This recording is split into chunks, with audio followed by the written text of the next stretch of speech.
This is the Lighthouse Keepers podcast, brought to life by Mary Ellen Sherlock and Anthony Marone, and his WIN Foundation in collaboration with the Joshua Foundation. Our mission is straightforward. In a world often focused on the individual, this podcast seeks to shine a light on the remarkable collective spirit of humanity. We're dedicated to bringing you inspiring conversations with exceptional organizations and individuals devoted to creating a better world. Welcome back to the Lighthouse Keepers podcast. I'm your host, Mary Ellen Sherlock, and I'm delighted today to have our guest, Bob Policastro, the founder of Angela's House. Bob, thanks so much for being with us today. Mary Ellen, thank you very much for having me. This is great. Very excited. So, Bob, we have a story to tell. It's a good story, but it starts off a little Yes. sad. You and your wife had a baby daughter in 1989 named Angela. Can you tell us a little bit about how that birth of your daughter changed your life? Yes, it's being a young couple looking to have another little child around. Unfortunately, everything went bad at birth. Lost a lot of blood and oxygen, and it left her devastated. And I learned really fast how Long Island was not prepared to help my wife and I in any way, whether it was home care or even someplace to live outside of the hospital. And it did. It changed everything in my wife and I's eyes. It just, who would ever think New York wouldn't have supports for a family going through this? Right. And then I learned that a lot of parents were like us, where they were actually living at hospitals, taking and being around their children. Mm-hmm. And I was like, wow, this is crazy. So we tried to advocating at that point, how are we going to help our daughter? And she lived a little over a year. Tragically, the only place available outside of a Long Island hospital was a specialty hospital in Connecticut, which made it worse. And so we continued our advocacy because it made a horrible situation worse. Right. And we wanted to make sure we could try to clear that path for other parents going in the future. Mm-hmm. I have to be honest with you. I've known parents who've lost a child, and they say that that is the most painful loss you can feel.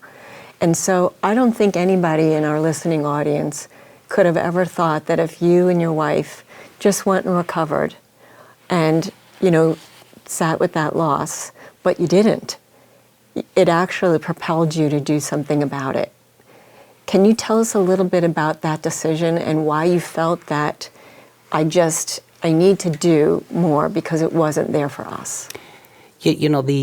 The desperation of a parent having no support and knowing how much worse it made everything, I just felt like I had to do something for that next parent. Mm-hmm. There was no way. It's bad enough that you might get that horrible diagnosis or accident happened or whatever. I just said, you know what, that shouldn't happen. Mm-hmm. Was there a point as a young couple getting ready for your daughter to be born that you could have anticipated? Never in our wildest dreams, Marilyn, we were so naive, 10 fingers, 10 toes, had no idea literally what we were going to encounter. And that was part of the shock. That was part of the shock. So I already had one son. Yes. And everything went right as everybody said it should. Yeah. And then all of a sudden you're faced with this. It's like a dream. And you mentioned, how do you cope with that? How do you cope? Yeah. You don't ever get over the loss of a child. Yes. It's something you live with your entire life. Mm-hmm. And you just learn to live without. Right. And for me, she's with us all the time. Of course. So even with our family, she's an active participant. Yes. Yeah. Can I ask you a question? At what point did you feel that I need to do more, but I never in my wildest dreams, looking back now, ever knew that it was going to go to the trajectory and the momentum that you have today? Angela House has 3 houses here on Long Island, is that right? Yes. Yes. I mean, that's the incredible journey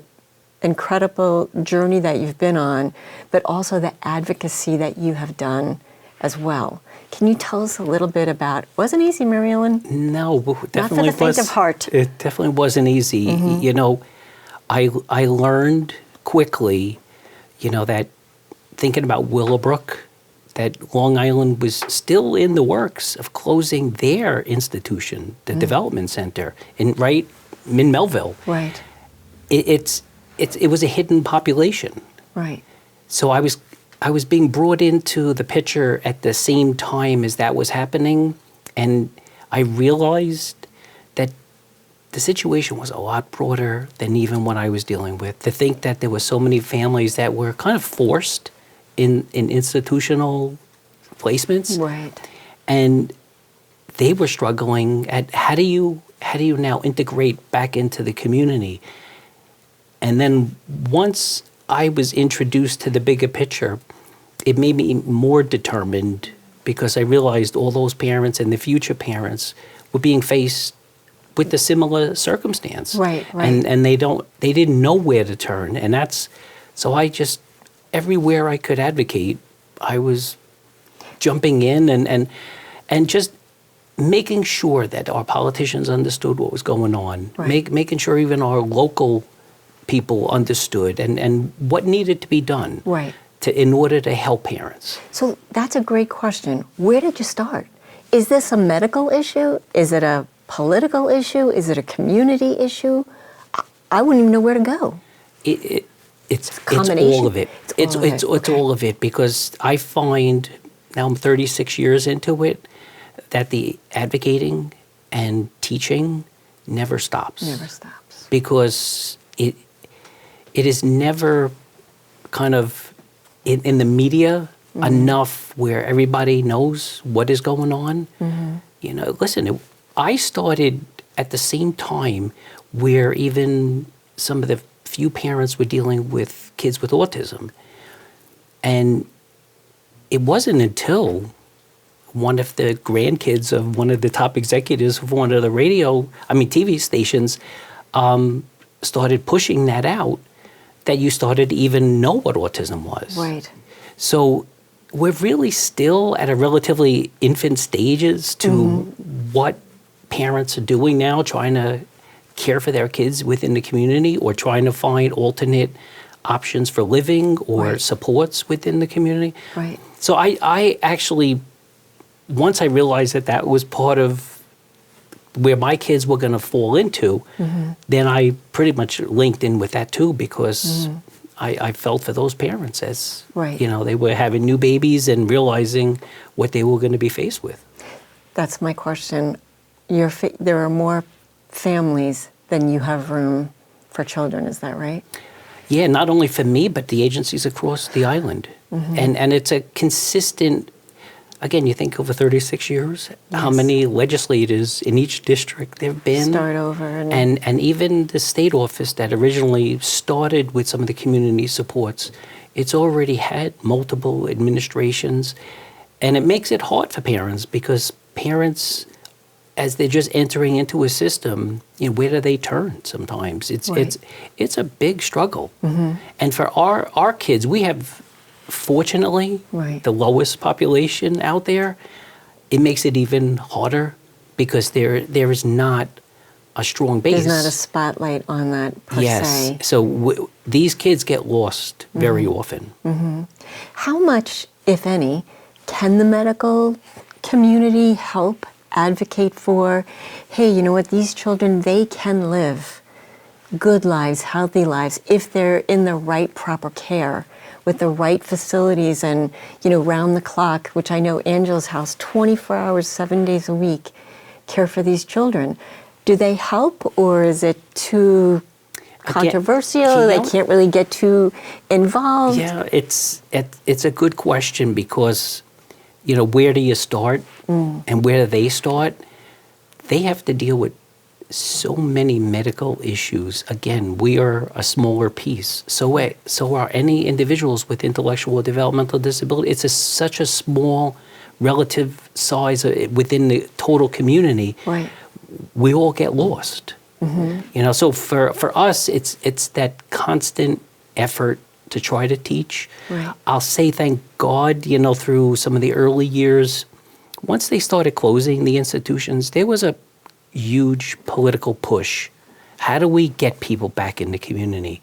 And that's where advocating that gets done, it's very important, because the successes that came from our children was that our kids were living in hospitals at an insane cost to us, New York State and to the federal government. Even then. Yes.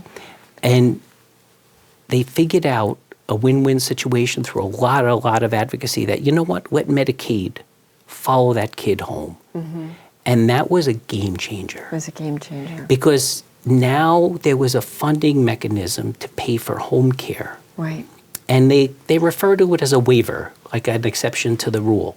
Well, they saw such great successes out of it that they said, you know what, we're bringing that over to individuals with intellectual and developmental disabilities. Wow. Then they saw great successes with that, because now people at home, one of the reasons they even put their loved ones in institutions is because there were no supports in the home.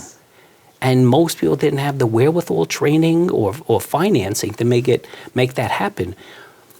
And now we've seen the waivers grow even more. Right. It's now out there to help those with traumatic brain injury, and it's out there even to help basically all other disabled individuals and seniors.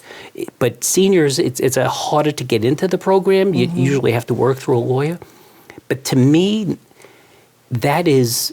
But most people don't understand that. Right. They don't understand, like the average middle class person, like where I was over 30 years ago, insurance doesn't pay for home care. Right. And most people think that they would never, Yeah. who knows that there would be an exception for middle class America or anybody now that can get Medicaid to help support somebody home. So you think about it, like a rock in a pond, the rippling effect of just starting this advocacy has spread to other individuals who need care, like you mentioned, the waiver. Has there been people in your life, family, loved ones, concerned that, hey, Bob, you don't have to carry the torch anymore, it's time to pass it on, or, you've done with such zeal and zest, and we're worried about you. Has this been a, total focus, Mary Ellen, I don't know what it is. It's just, is it a calling? For me, it took a while, but now I understand that this has been a spiritual journey. Mm. And I honestly feel, you talk about emotional, how do you accept the price of being accepted, that God is saying, help be the voice. Mm-hmm. Like, that's a huge responsibility. Yes, it is. And I take it with the sincerity of, like anybody would. There's a wonderful American author. His name is Joseph Campbell, and he wrote a book which has something about the hero's journey, for any of you guys who follow that book. And the hero's journey always starts out with just an ordinary person. And that ordinary person takes up a plight to, there's just something that says, I feel compelled to do something about it. And, all the challenges and the enemies, the allies, whatever, the tests, you are even more fortified in your conviction that this is the right thing to do. And so I have to ask you, not to, I said, I tend to do this. When you think about the hundreds of children that you have helped, the thousands of family members, community members that were involved with Angela's House and continue to be, is it okay that we call you a hero? For me, it's hard to take the gratitude, because I feel God is the one that should get it. Mm-hmm. Like I'm just a vessel in this. Yeah, yeah. But when you go to the houses and you see those children, do you see what Angela, hey, we gifted you this child for a very short time, but we've planted a seed for you to go and do this for so many others. And am I right when I say that you're going to places to teach other communities how to do this, how to put how you can have an Angela's house in your neighborhood, in your community. You're also part of that as well. It goes way beyond. It's, like I said, the intellectual developmental disability, it's, spending time up in Albany and trying to educate our legislators and letting them know that they need to continue funding these resources, because since COVID, it's gotten more and more difficult. Right. So but to go into my homes or see people get the services, that's a blessing. To see the system working, and it's far from perfect. Right. It absolutely is. But that's why advocacy and that needs to continue. I learned that early on. I remember doing one of our first workshop conferences when we were introducing this new Medicaid waiver. And it was kind of like, okay, we did that. That's done with. Yes. I was like, no, it never stops. Yes, it never stops. And so that's a question. It never stops. And while it never stops, you'll still be continuing to be part of it until God has another plan for me, or, That brings me back to the ordinary. Bob Policastro, hey, interviewed, baseball player, whatever, football player. What do you want to be when you grow up, Bob? You never thought it was going to be this, did you? I see now some of the things that kind of guided me. Right. And that gave me certain skills. And how crazy is it that revolved around my upbringing in the church. Right. And the high school. Right. That I made a choice to go to, but not thinking that. Mm-hmm. But that was a pivotal point in my life. Right. When I made the decision to go to a parochial school and thinking it was for my education and sports, that there was a whole nother reason that I was there. We've talked on this podcast in the past about when faith is no longer a noun, it's a verb. And, when your faith has to faith now. And there's a lot of people that have faith until they have to put it in action. And did you ever, I'm asking a very candid question, no one could judge you for it. Why me, God? I had this little adorable little girl for a year. Why? It's, as a parent, my wife and I always say it, we would have given up our lives, and we still say it to this day. I'm grateful for the time I had with her, and I'm blessed that at least that she opened the door for me to be able to help others, because that's a gift. Sounds like you keep her alive every day since you created Angela's house. Absolutely. That's amazing. Bob, before we go, I want you to just tell our audience how people out there can find out more about Angela's house, supporting you. Can you let our listeners know where to find you? Yeah.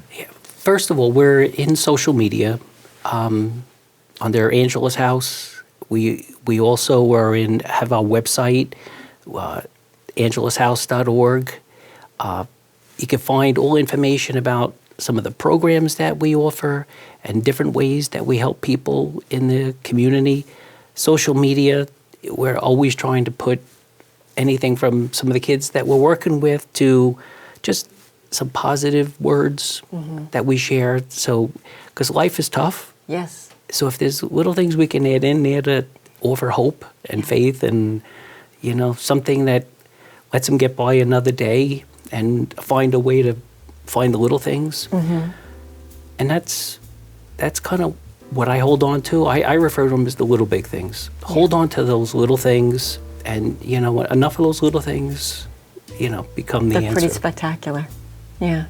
Bob, thank you for keeping Angela alive, just, for the rest of us to get to know her through you and your programs and your homes and every one of those little pickles that you care for. So thanks so much for being part of the Lighthouse Keepers podcast. Thank you so much, everybody. Again, Bob Policastro from Angela's House. Thanks so much for being here today. Thank you very What much. an honor. Thank you for watching and being part of this journey. Remember that lighthouses symbolize hope. With hope, we persevere and inspire positive change. If you enjoyed this episode, don't forget to subscribe, leave us a review, and share it with your friends. Until next time, keep shining your light.